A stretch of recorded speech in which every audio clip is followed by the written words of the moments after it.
Riker laments his loss to Picard, who replies, "You know, Riker, back in the old days, first officers performed certain favors for their captains." The end. Thank you. Thanks a lot. So like I said, a little first drafty, it's a little wordy. I'm going to punch up a lot of the jokes, but I thought that it would be fun to reward those people who care about this with whatever ungodly amount of time you have to stand in line to get in with something completely new and unpublished. So thank you for that. Hey everybody, I'm done telling stories and I have about 25 minutes to do questions and answers, which I understand is a thing that some of y'all enjoy. So there's microphones there and there. If you have questions for me, I would be delighted to entertain them. Why is everyone leaving? This is the good part of it, right? All right, no, see you later. Whatever, have a good time. I know, it's a cheap joke. It's a thing we do, don't worry about it. No, that's fine. Go pee. I can't pee, but you can.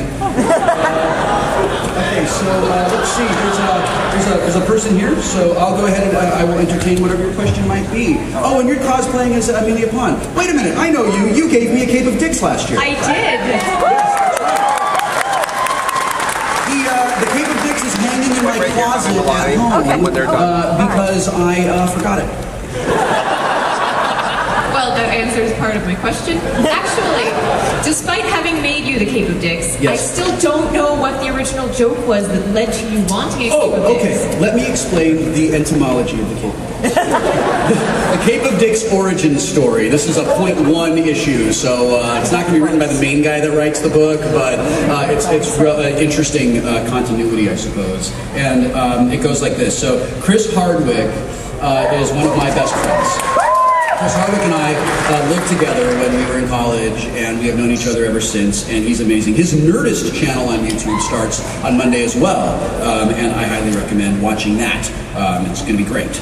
So he does a joke in his stand-up, and I don't remember exactly what it is, but it's something about how he could be riding a lion wearing a cape of dicks, and then a thing would happen. This is probably the worst way to tell a joke, I realize. And I promise you that Chris is significantly funnier than I am on account of him being a professional stand-up comic. But we were doing the Nerdist podcast at San Diego Comic-Con last year, and it was amazing. I kind of touched Karen Gillan's hand,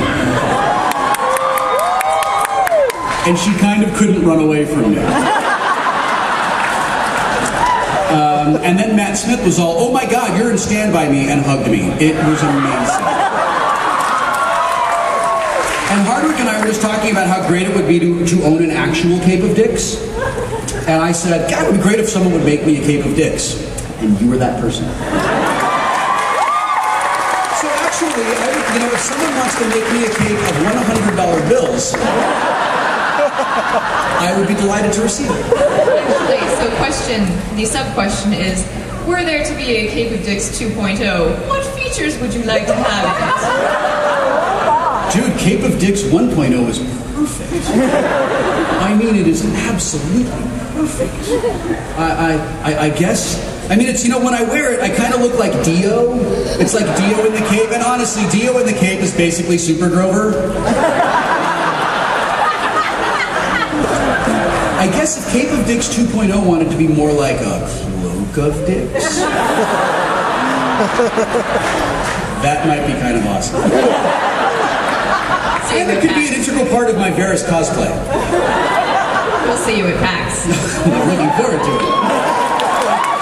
Are there any questions at this microphone?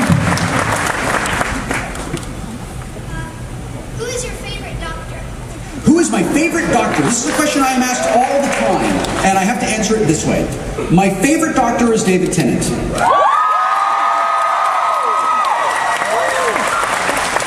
Having said that, Tom Baker is my doctor. He's the fourth doctor, because he's the doctor that I first saw ever play Doctor Who. And there's an apocryphal T-shirt that says, "You never forget your first doctor." And Tom Baker is that guy for me.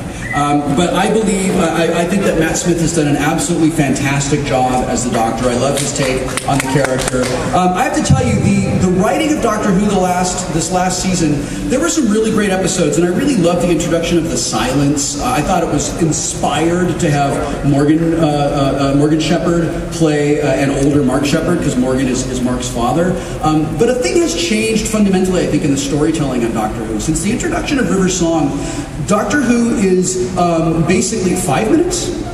It's not 5 minutes. I have a timer going, you liar. It's 15. We started. It was your fault we started late. I'm taking an extra 10 minutes.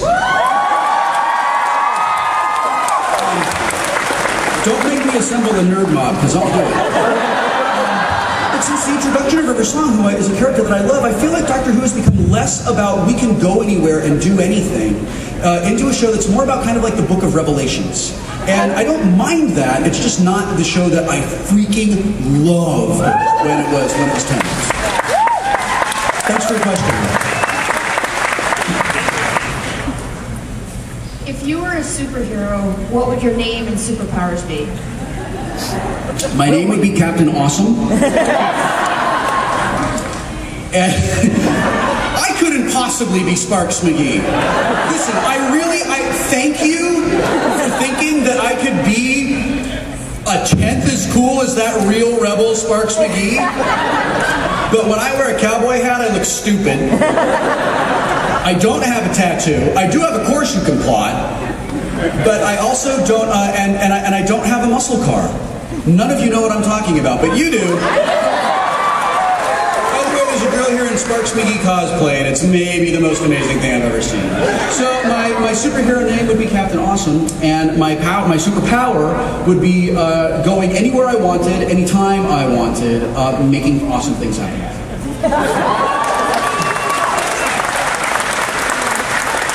Yes, sir. Hey, first of all, thank you very much for doing this for 90 minutes. You're welcome. Thanks for sitting here for 90 minutes. I'm glad to sit through a panel. And the fact that you do free autographs means that you really appreciate and love the fans that you do. Now, listen, before you think I'm supremely altruistic, I want to be really clear about something. I've got books. And for a long time, I made my living as a writer. And a number of years ago, I was going to a con, and I wanted to bring my books. And the con promoter was like, "Okay, you can sell your books, but then you have to charge people for autographs when they sign your books." And I said, "That's bullshit, man.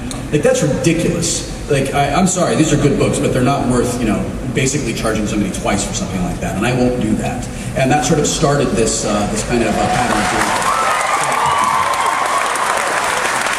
I don't know if it's going to continue forever, but that's definitely in force this weekend. So yesterday I got you to sign a tub of Cool Whip for me. That was very funny. My question was, how do you take this poking fun of you and joking with you, Family Guy, something awful, things like that? Was it a learning curve, or have you always been cool with it? I think it's really, I'm fine with it. I've always been fine with it. I don't know, I'd rather that someone makes fun of, when you make fun of something and you go to the effort to do clever humor about a thing, it's actually quite moving. It's an honor. Mean-spirited, like, I'm trying to play Battlefield on Xbox kind of stuff, that's lame. There's nothing funny about that. But people who are like, I'm going to do this clever thing that sort of makes fun of a thing that I did, I love that. And I feel really honored that anyone even thinks it's worth doing in the first place. And when I got that Family Guy script, it's really common in animation for something to be written and then they'll write like maybe 10 pages more than they end up actually using. Things get cut out for whatever reason. And I had no idea what was going to make it into the script. And there's actually a lot more. It's more of a slow burn of Stewie getting angry at all of us and like really hating us as the day goes on. But I knew that joke was going to stay because it's a callback to Cool Whip, which is a Family Guy sort of staple joke thing. And as I told you yesterday, you're the first person that's brought me a tub of Cool Whip to sign. And the only other time I've ever made that Cool Whip joke was actually in the grocery store. I made that joke and I held it up to my wife. It's us! Thank you. You're welcome. Okay, now I have 5 minutes. All right, Well, then I'll try to make this as fast as possible, and then I'll go back to being invisible.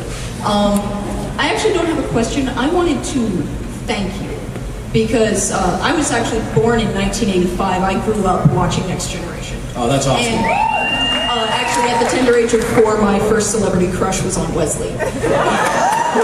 Totally not lying. But at the school that I went to in grade school, liking science wasn't cool. And I was pretty welcome much... to America.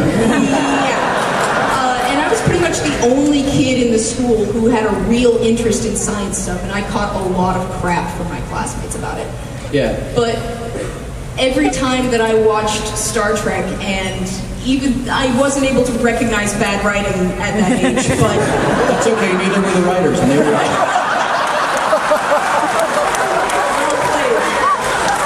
But every time that Wesley got to save the day using science and using his brain, it made it a bit easier for me to be able to go back to school and That's awesome. say, Thank you.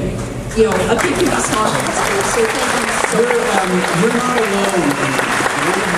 One of the most amazing, wonderful things over the last maybe 10 years of my life has been meeting people who are roughly my age, or maybe 5 to 6 years younger, that grew up like you did watching Star Trek and sort of identifying with Wesley.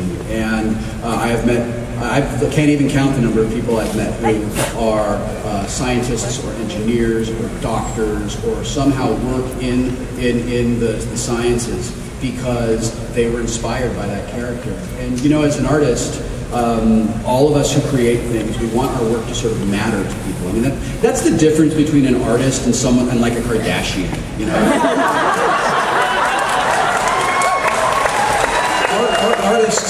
Artists want to.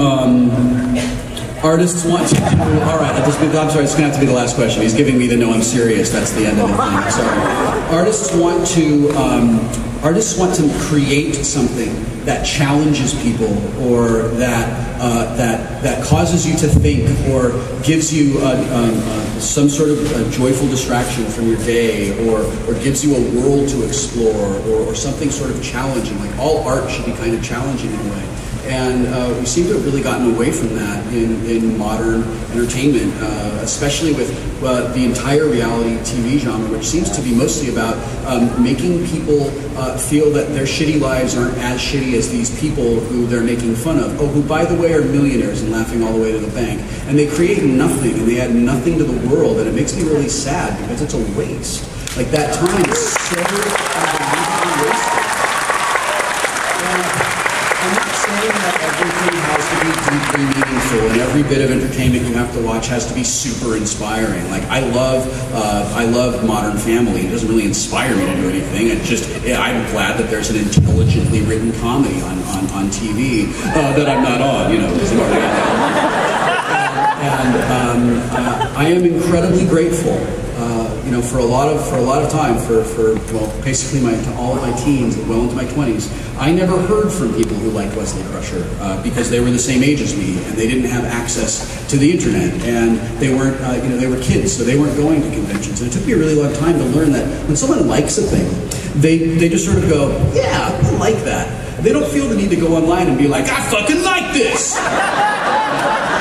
It's like that comic book guy thing where he's like, I will be on the internet in 5 minutes expressing my displeasure. And it was an important lesson for me to learn. So I'm incredibly grateful to everyone who was somehow cares about Wesley Crusher, cares about Star Trek, and cares about the things that we've done. And it's the other work as well. Things like the Guild exists because fans invested.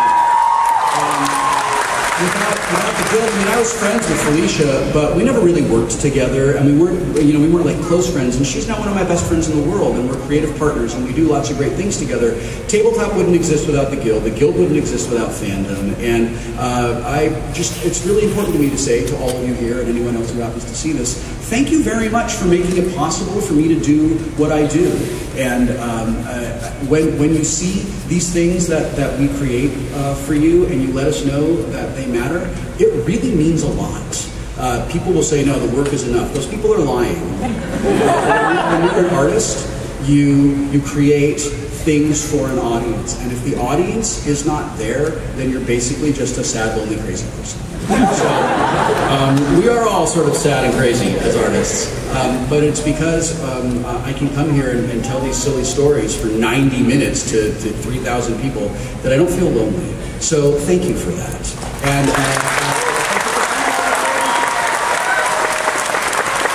don't be a dick.